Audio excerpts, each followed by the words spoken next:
Hey everybody, what's going on? Mr. Tony of the Dead here, and I have another movie review for everybody out there. This one's on a movie called The Big Knife. This is from Arrow Academy, and it's produced and directed by Robert Aldrich.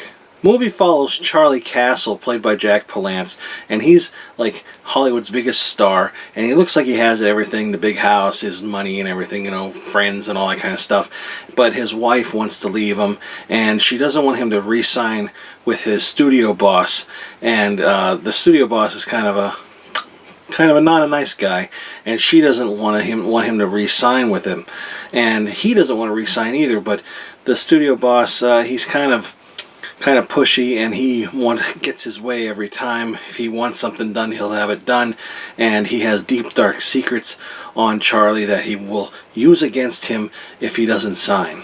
The movie came out in 1955, and I'll tell you what, this movie was fantastic. I'm just going to say it right off the bat. I'm not going to go in a whole long spiel about it, but it was really good. A lot of dialogue, a lot of well done dialogue. Like, it was not boring or anything. It was just very intelligent, and it was very impressive. I can't believe they remembered all those lines, because there were parts where there was no cuts and they just kept on going. Jack Palance plays a great character. You know, you like him, and then maybe you don't really like him too much at certain points. You kind of feel bad for him. He is more of a likable guy than you would think, and he used to be like this small town kind of guy. Even references that he used to live on the East Coast, which actually he used to live around here, not far from my house, and I have a story about him, but I'm not going to get into it right now because it's not about that. But he, like I said, he used to live around here, so it's cool that they reference back to the East Coast. And, you know, Charlie Castle, like I said, he's a likable character. His wife is very likable. She seems very patient, but she always looks like she's ready to cry. There's also the newspaper wants to dig up this story about when he was drunk driving and landed in front of their house, and dig up that story, and unless he tells the reporter, like, hey, I'm going to dig that story up unless you let me know, are you going to be getting divorced to your wife or not? There's a lot of quips in this, a lot of comebacks that are actually kind of funny but intelligent. I just really enjoyed this movie a lot, and it's in black and white, so it looks gorgeous. Stanley Shriner Hoff was his studio boss, and he plays like a jerk, and he's very powerful and expressive, and he knows what he wants, and his arms move around and stuff. He's another like crazy kind of character. You don't like him, but like he's very good at what he does. He's very good at his job, and just the actor did a great job too. Everybody in this movie, like I said, they just did a fantastic part, and it mainly pretty much took place in the house. He was in the backyard in the beginning, and he moved into the house.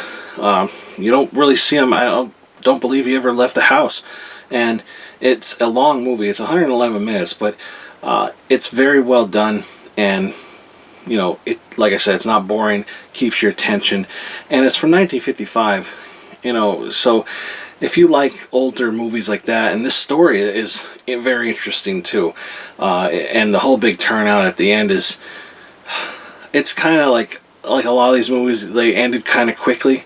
It kind of ends quickly, but I'm not going to say what happens, obviously, but I'm not going to say. I don't want to say it. But yeah, I did enjoy this movie. I thought it was really good. It looked really nice, sounded nice, captions were good. Like I say, I always watch with the captions. And, I'll show you now this edition. I'll show you the slipcover and, the special features and everything. And there's the special edition contents on there. If you want to pause it or something, you can take a look.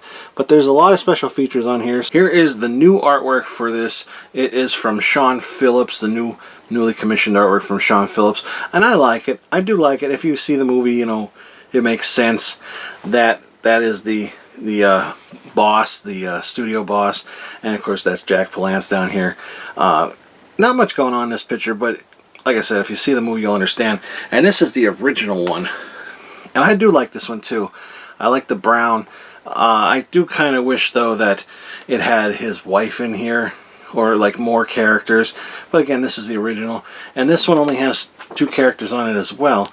But I really do like the brown, but I don't know, this one speaks a lot too. I think they're both really nice.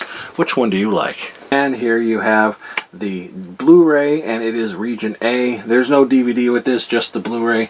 And here you have a booklet. Here's a better look at the booklet, you know, cover, all the usual stuff, cast and crew, you know, stories, pictures and stuff about the movie. Like I said, it's a long movie, but it's a good movie. Like, it's not a boring movie at all. It flows through nice, I guess I should say. And, you know, all this stuff, cast and crew, like I said, production value, the credits, you know, restoration, and there is the back. Also, another thing, Jack Palance was in fantastic shape back then. He looked ripped for, you know, I mean, obviously he's a lot younger, but well, I should say he was a lot younger. But he looked ripped. He's strong, almost a handsome guy, I would say. You know, and he still had that feature. Like, you could see that that's Jack Palance. You know, he had the same voice, the way the mannerisms were, the way he spoke. And the weird thing, they called each other weird names. Like, the one guy named Smiley, I think his name was, they called him Kitty. And Honey, the one guy was calling him Honey. It's kind of weird. I guess it was how they spoke to each other back then. It was really strange. There's a lot of, like, talks about drinking and driving and getting drunk and stuff, because that stuff was kind of more tolerated back then. So it's kind of interesting to see the times back then, how they, like I said, how they spoke and what they spoke about. It was, you know, it was just a good movie. I enjoyed it. I'm really glad I got to see it, and I've never heard of it before. And I like Jack Palance, and, you know, Shelley Winters in here as well. And, you know, like I said, the cast of characters is great. Just a great movie. Soundtrack, like, it's not much of a soundtrack, but it has the typical, like, 50s music to it, and it's just a very enjoyable movie. Like I said, the ending, well, if you've seen the ending, let me know what you thought about it. I don't want to say how it made me feel, because I think that might give it away, but, you know, let me know what you thought anyway. And that's it, everybody. Thanks for watching. Make sure you check out the trailer for this in the description box below. There'll be a link. And give this video a thumbs up, hit the subscribe button, and follow me on any of the social media links listed in the description box. Well, that's it, everybody. Thanks for watching. I'll talk to you later. Bye.